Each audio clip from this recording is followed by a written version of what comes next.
В 1997 году в пустыне Систан на юго-востоке Ирана археологи вскрыли погребение женщины, прожившей около 5000 лет назад.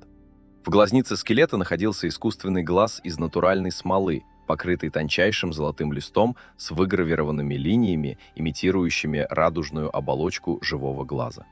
По краям протеза обнаружены микроскопические отверстия для нити, крепившей изделие к веку, а анализ поверхности выявил следы трения. Женщина носила этот глаз при жизни. Это открытие случилось за 3000 лет до появления протезов в античном Риме и за 4500 лет до промышленного производства глазных протезов. Диаметр протеза составляет 2,5 см, и по форме он в точности повторяет глазное яблоко, что говорит о глубоком анатомическом знании его создателя. Золотой лист нанесен с такой точностью, что следует всем микронервностям поверхности, а гравированный рисунок выполнен инструментом, оставившим линии шириной меньше миллиметра. Один артефакт переписал целую главу истории медицины, доказав, что медицинские технологии 5000 лет назад находились на уровне, считавшемся достижением куда более поздних эпох. Место, где был найден этот глаз, называется Шахр-э-Сухте – «сожженный город». И именно в этом названии скрыта главная загадка одного из самых необычных поселений древнего мира. Городище было обнаружено в 1967 году итальянскими и иранскими археологами в самом сердце пустыни Систан. В районе, где летом температура поднимается выше 50 градусов, а ветры поднимают песчаные бури высотой в сотни метров. Подписывайтесь на канал, впереди много интересного. Тем не менее, именно здесь, 5200 лет назад, возникло поселение, остававшееся одним из крупнейших городов своего времени на протяжении 1000 лет. В период расцвета Шахр-э-Сухте занимал 150 гектаров и насчитывал от 5 до 6 тысяч жителей, настоящий мегаполис бронзового века. Город 4 раза сгорал дотла и 4 раза отстраивался заново на пепле предыдущих слоев, будто выжженная земля удерживала жителей невидимой силой. Раскопки выявили четко разделенные кварталы – гончары, ювелиры, ткачи, металлурги. Уровень городской организации, считавшийся недостижимым для столь раннего периода. Кладбище Шахр-э-Сухте насчитывает более 40 тысяч захоронений, каждое с предметами, которые умерший использовал при жизни. Среди находок оказались бронзовые хирургические инструменты, скальпели, пинцеты, иглы для зашивания ран и черепа с признаками успешной трепанации. Через год после находки глаза был поднят предмет, для которого не подходил ни один термин из области античной археологии. Это был глиняный стакан высотой 12 сантиметров, украшенный 5 последовательными изображениями горного козла, нарисованными с разницей в несколько градусов поворота. При вращении сосуда изображения сливались в движущиеся изображения прыгающего животного. Итальянский исследователь Назанин Мешкати описал находку как древнейший из известных примеров последовательного изображения движения. Это прямой предшественник мультипликационного принципа, использованного в Европе лишь в 1834 году при изобретении зоотропа. Стакан возрастом 5200 лет хранит принцип, который Уолт Дисней применил в 20 веке. Безымянный художник сожженного города воплотил этот принцип тысячелетия раньше, просто наблюдая, как движется живое существо. Сегодня этот стакан находится в Национальном музее Ирана в Тегеране, и посетители могут своими глазами увидеть, как козел прыгает через 5000 лет. В одном из погребальных комплексов Шахр-э-Сухте найдена игровая доска для нардов возрастом около 5000 лет, инкрустированная камнями. Доска разделена на 24 поля, в точности воспроизводя принцип игры, которую сегодня знают от Ирана до Аргентины. Рядом с доской лежали 60 игральных костей, вытесанных из гагата и бирюзы с поразительной точностью граней. При ближайшем изучении нескольких костей выяснилось нечто совершенно неожиданное. Центр тяжести в них был намеренно смещен. Определенные грани выпадали значительно чаще других. Мошенничество при игре было зафиксировано в сожженном городе 5000 лет назад. За 1000 лет до аналогичных игровых комплексов в Египте и за 3500 лет до первых европейских нард. Азарт и жульничество сопровождают человека куда дольше, чем принято считать. И первые жулики играли в нарды 5000 лет назад в иранской пустыне. Эта находка – еще одно свидетельство того, что человеческая природа не изменилась за 5000 лет. В провинции Керман в 2001 году сильное наводнение в долине реки Халиль-Рут вынесло на поверхность тысячи предметов, о существовании которых никто не подозревал. Местные крестьяне начали подбирать артефакты и перепродавать их, прежде чем власти спохватились. К тому моменту, когда иранские археологи прибыли на место, несколько тысяч предметов уже разошлись по частным коллекциям по всему миру. Хлоритовые сосуды с тончайшей орнаментальной и мифологической резьбой, выполненной с точностью, требовавшей инструментов, которых по всем теориям здесь не должно было быть. Цивилизацию назвали Джировтской, и ее датировка, 3-е тысячелетие до нашей эры, делает ее современницей Шумера и Аккада. Цивилизаций, которые считались единственными колыбелями городской культуры Ближнего Востока. На некоторых артефактах Джировта обнаружены знаки, по структуре напоминающие письменность, хотя расшифровать их пока не удалось. Если гипотеза подтвердится, Джировт окажется еще одним независимым центром изобретения письма. Ряд исследователей пришел к выводу, что Джировт и есть легендарная Аратта, страна, откуда шумеры привозили металлы, камни и умельцев. Шумерские таблички описывают Аратту как источник высокой культуры, богатое и загадочное царство с несравненными мастерами. Если Джировт — это Аратта, то именно отсюда шумеры черпали вдохновение и мастерство для своей цивилизации. Раскопки в долине реки Халиль-Рут продолжаются до сих пор, и каждый полевой сезон добавляет данные, расширяющие границы известного. Джировтская цивилизация переписала представление о сложности культур Ближнего Востока в 3-м тысячелетии до нашей эры. Большинство артефактов, ушедших на черный рынок, до сих пор не найдены и хранятся в частных коллекциях по всему миру. Иран продолжает добиваться возвращения похищенных артефактов через международные суды и переговоры. Иранские канаты, система подземных водных тоннелей, была изобретена около 3000 лет до нашей эры и продолжает работать сегодня. Принцип Кяриза. От водоносного горизонта в предгорьях прокапывается тоннель с уклоном ровно 0,001 метр на километр длины. Уклон должен быть выдержан с точностью, которую современные инженеры обеспечивают лазерными нивелирами. Однако строители 5000-летней давности достигали той же точности, используя отвес, деревянную рейку и многолетний опыт. Знание передавалось от отца к сыну на протяжении поколений. Мастера Магани хранили секреты строительства как семейное наследие. Длина некоторых тоннелей достигает 70 километров, причем на всем протяжении они идут под землей на глубине до нескольких десятков метров. Шахты для извлечения породы образуют правильные ряды на поверхности, хорошо заметные с воздуха, словно строчки письма, написанного на земле.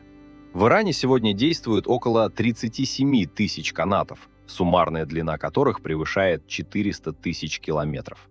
Это расстояние от Земли до Луны, пройденное под землей человеческим трудом без единой машины. Часть этих систем функционирует непрерывно уже 2500 лет. В некоторых деревнях вода из Кириза была единственным источником водоснабжения от эпохи ахеменидов до начала 20 века.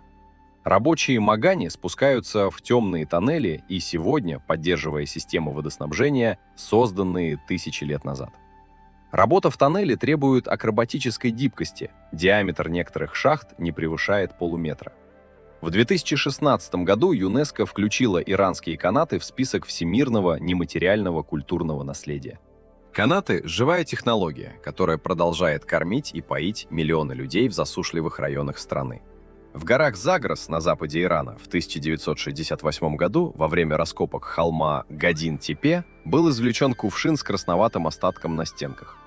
Остаток сначала приняли за следы обычной гончарной краски и убрали в хранилище музея на 20 лет. Химический анализ, проведенный в 1991 году в лаборатории Пенсильванского университета, показал нечто совершенно иное. Осадок содержал винную кислоту, характерный маркер виноградного вина, и смолу терпентинового дерева, которую добавляли как консервант. Возраст кувшина составил около 5400 лет, что сделало его старейшим химически подтвержденным свидетельством виноделия в мире. Это опередило ближайшего конкурента, армянскую пещерную винодельню, примерно на 500 лет. Присутствие консерванта доказывает, что жители Годин-Тепе целенаправленно занимались виноделием с полным пониманием процесса сохранения напитка.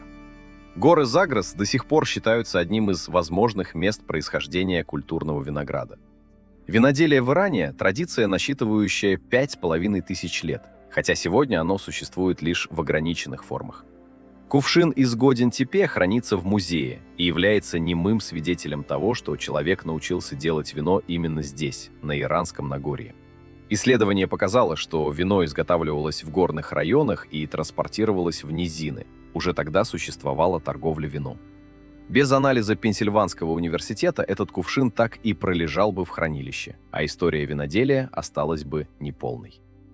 В провинции Исфахан стоит небольшой город Нушабад, под которым находится другой город, подземный, уходящий на глубину до 18 метров.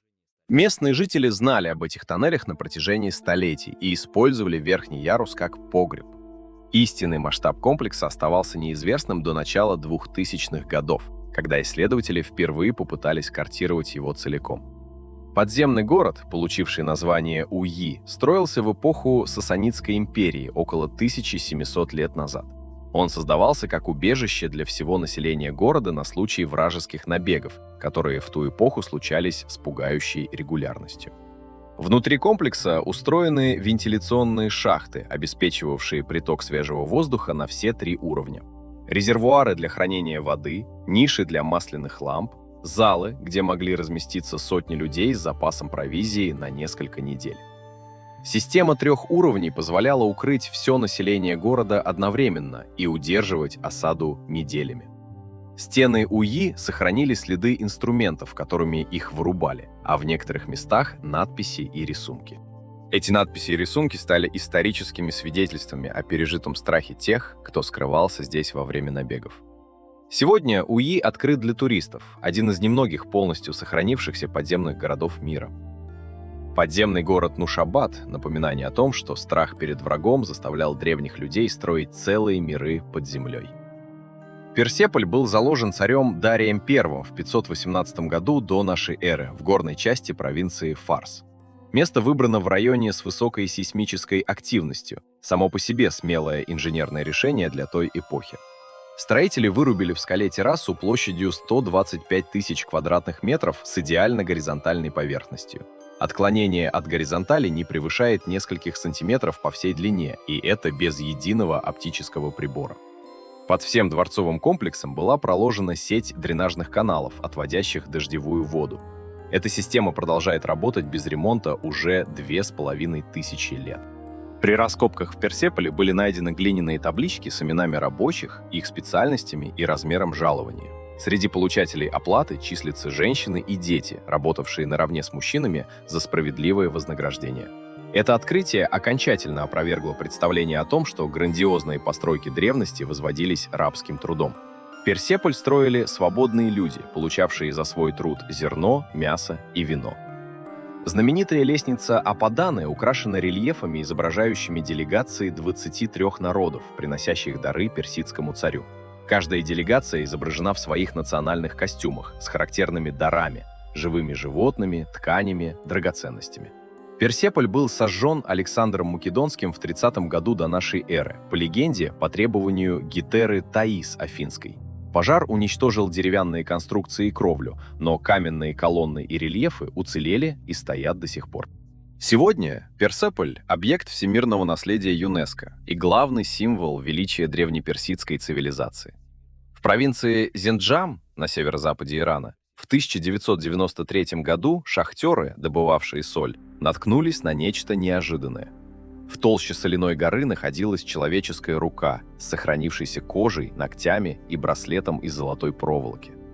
Так был обнаружен первый из 6 соленых людей, естественно, мумифицированных тел, найденных в этом руднике за следующие 20 лет. Возраст некоторых тел превысил 2300 лет, причем соль выступила идеальным консервантом. Кожа, волосы, одежда и инструменты шахтеров сохранились настолько, что ученые смогли определить причину гибели, рацион питания и болезни. У первого соленого человека, датированного примерно 500 годом нашей эры, сохранились золотые серьги, кожаные сапоги с медными пряжками и железный нож. Несколько прядей седых волос, аккуратно подстриженных, свидетельство того, что он следил за внешностью. Анализ содержимого желудка одного из мумифицированных людей показал, что его последний прием пищи состоял из злаков и лука. Он съел незадолго до того, как обрушившийся потолок шахты завалил его заживо. Каждый из 6 соленых людей умер по-разному, и соль сохранила детали их гибели с невероятной точностью. Эти находки являются прямыми доказательствами того, что горная добыча в Иране была организована на промышленном уровне за столетия до аналогичных технологий в Европе. Соленые люди сегодня хранятся в Национальном музее Ирана и остаются одними из самых хорошо сохранившихся древних людей в мире. В 2500 году до нашей эры на юго-западе современного Ирана существовал Сузы, один из древнейших непрерывно населенных городов в истории. Основанные около 6000 лет назад, Сузы были столицей эламской цивилизации. Элам имел собственную систему письма, собственную архитектуру и собственный пантеон богов, независимо развившийся от всех соседних культур. Именно в Сузах была найдена стела с законами Хаммурапи, вавилонского царя XVIII века до нашей эры. Эламский правитель привез ее как военный трофей после победы над Вавилоном, свидетельство силы иранского Нагорья. Это показывает, что Иранское Нагорье было центром силы, способным диктовать условия крупнейшим державам того времени. Французские археологи начали раскопки Суз в 1884 году, и с тех пор городище отдало тысячи артефактов. Многие из них сегодня хранятся в Лувре, хотя иранцы добиваются их возвращения на родину. Сузы дали мировой науке ключ к пониманию доисторического Ближнего Востока, цивилизации, которая развивалась параллельно и независимо от Месопотамии. Современный иранский город Шуш стоит буквально на руинах древних Суз, где новые находки появляются при каждом строительстве. В 539 году до нашей эры персидский царь Кир Великий завоевал Вавилон. Первым его действием после взятия города было издание указа о свободе вероисповедания и праве всех народов жить по собственным законам. Указ был выгравирован на глиняном цилиндре. Так появился документ, который одни называют первой декларацией прав человека. Историки спорят о точном характере документа. Одни считают его политической пропагандой, другие – реальным указом с юридической силой. Что не вызывает споров. Кир действительно вернул народам, угнанным в вавилонский плен, право уехать на родину и восстановить свои храмы. Это напрямую упомянуто в Библии как освобождение евреев из вавилонского плена, совпавшее с завоеванием Вавилона персами. Цилиндр Кира был найден в Вавилоне в 1879 году британским археологом. Сегодня цилиндр хранится в Британском музее и является одним из наиболее посещаемых экспонатов. В 20 веке ООН сделала копию цилиндра, символ документа, признающего достоинство разных народов. Кир Великий – единственный нееврейский деятель, упомянутый в Библии с эпитетом «помазанник», посланник Бога.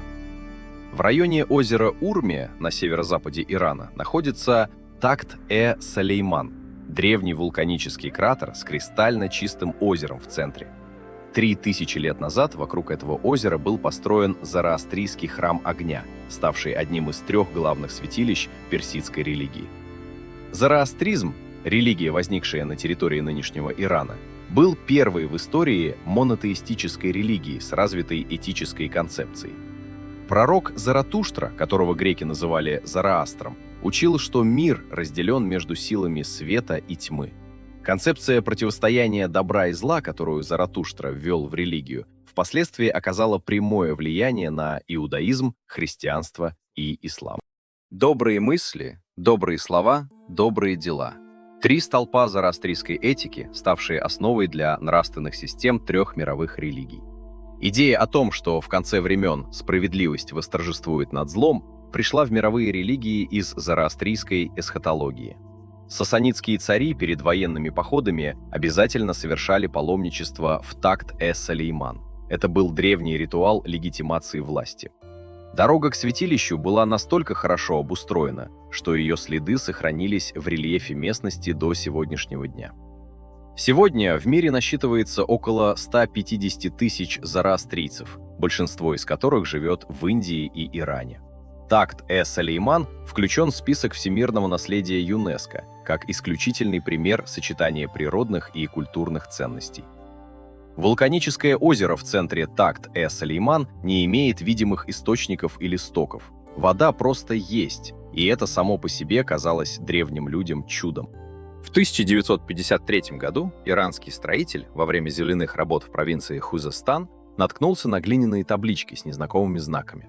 Оказалось, что он нашел архив протоэламского периода, датируемый 3200 годами до нашей эры. Эпоха, когда письменность только появлялась в разных частях света, независимо друг от друга. Протоэламское письмо до сих пор не расшифровано полностью, после более чем 70 лет работы лингвистов и криптографов. Ученые умеют читать цифры и некоторые символы, но общий смысл большинства текстов остается закрытым. Независимая письменная традиция на территории Ирана, появившаяся почти одновременно с шумерской, еще одно свидетельство интеллектуальной мощи региона. Потребность фиксировать информацию на материальном носителе возникла у разных народов параллельно, и Иранское Нагорье не было исключением, а равным участником этого процесса.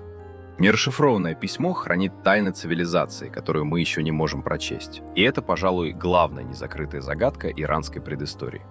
В провинции Керманшах на западе Ирана, на отвесной скале высотой 100 метров, находится надпись, ставшая ключом к расшифровке нескольких забытых систем письма. В 522 году до нашей эры царь Дарий I приказал высечь здесь текст на 3 языках. Текст на древнеперсидском, эламском и вавилонском, изложенный 3 разными типами клинописи. Содержание надписи: победы Дария над претендентами на трон и его право на власть, как избранника бога Ахура-Мазды. Британский офицер Генри Роулинсон в 1840 году буквально свисал на веревках над пропастью, снимая копии с надписи. Он рисковал жизнью ради эстампажей знаков, смысл которых тогда еще не был понятен никому в мире. Бехистун стал для клинописи тем же, чем розетский камень для египетских иероглифов. Трехязычный текст позволил сопоставить знаки и звуки, и к 1857 году древнеперсидская клинопись была расшифрована. Расшифровка открыла доступ к тысячам документов из архивов Персидской империи, которые до тех пор были немыми. Сегодня бехистунская надпись – объект всемирного наследия ЮНЕСКО, и к ней продолжают приходить паломники науки. В провинции Керман на юге Ирана стоят руины Арк-э-Бам, крепости из сырцового кирпича, заселенной непрерывно на протяжении 2500 лет. До землетрясения 2003 года это было крупнейшим в мире глинобитным сооружением. В период расцвета в 17 веке Арк-э-Бам занимал 18 квадратных километров и вмещал до 15 тысяч человек. Комплекс имел собственные рынки, мечети, казармы и ледники, где в летнюю жару сохранялся привезенный с гор лед. Принцип Яхчаль иранского ледника был изобретен в IV веке до нашей эры. Конусообразное здание с толстыми теплоизолирующими стенами. Система теневых стен создавала условия, при которых зимний лед сохранялся до середины летней жары. В регионе, где температура превышает 40 градусов, иранцы хранили лед без единого технического устройства. В декабре 2003 года мощное землетрясение магнитудой 6,6 разрушило большую часть Арк-э-Бам за 30 секунд. В землетрясении погибло более 26 тысяч человек. Это одна из самых смертоносных катастроф современного Ирана. Международное сообщество помогло начать восстановление. Сегодня Арк-э-Бам включен в список всемирного наследия ЮНЕСКО. Система царской дороги Дария протянулась на 2600 километров от Сус до Сардиса в нынешней Турции. Дорога была оборудована 111 постоялыми дворами через каждые 25 километров, точно рассчитанное расстояние для смены лошадей. На каждом постоялом дворе путников ждали свежие лошади, еда и ночлег, поддерживавшиеся за счет имперской казны. По этой дороге царские гонцы доставляли сообщения из одного конца империи в другой за 7 дней. Расстояние, которое пешком занимало 3 месяца, царская почта покрывала за 7 дней. Это означало, что у персидской администрации была система связи по скорости, сопоставимая с почтой XIX века в Европе. Греческий историк Геродот описал эту систему с нескрываемым восхищением. Именно Геродот придумал фразу «Ни снег, ни дождь, ни жара, ни темнота ночи не останавливают гонцов в стремительном прохождении перегонов». Эти слова американцы позже поместят на здание главпочтамта Нью-Йорка как девиз почтовой службы США. Царская дорога позволила Персидской империи управлять территорией от Египта до Индии как единым административным пространством. Металлургия в Иране развивалась самостоятельно и опережала большинство соседних культур. В регионе Тепе-Сиалк около 6000 лет назад производили медь методом горячей ковки. В некоторых поселениях Иранского Нагорья бронза появилась раньше, чем в Египте или Месопотамии. Современные металлографические исследования показали, что иранские мастера бронзового века умели целенаправленно менять состав сплава. Добавляя олово или мышьяк в разных пропорциях, мастера получали разные свойства металла в зависимости от назначения изделия. Оружие требовало одного состава, инструменты – другого, украшения – третьего. Это была настоящая материаловедческая наука. Иранское Нагорье располагало богатейшими залежами меди, свинца и олова, что превратило регион в главный металлургический центр Ближнего Востока. Металлы из Ирана торговались по всему Ближнему Востоку. Медь, бронза и железо из иранских мастерских находят в Египте, Месопотамии, Малой Азии.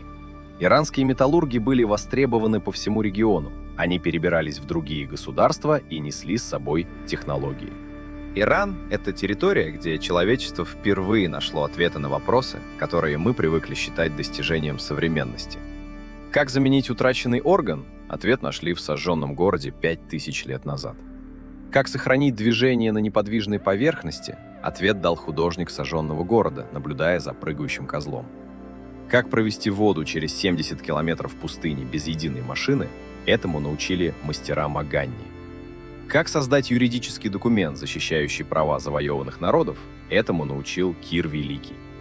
Как построить целый город под землей для защиты мирных жителей? Решение дали строители Нушабада.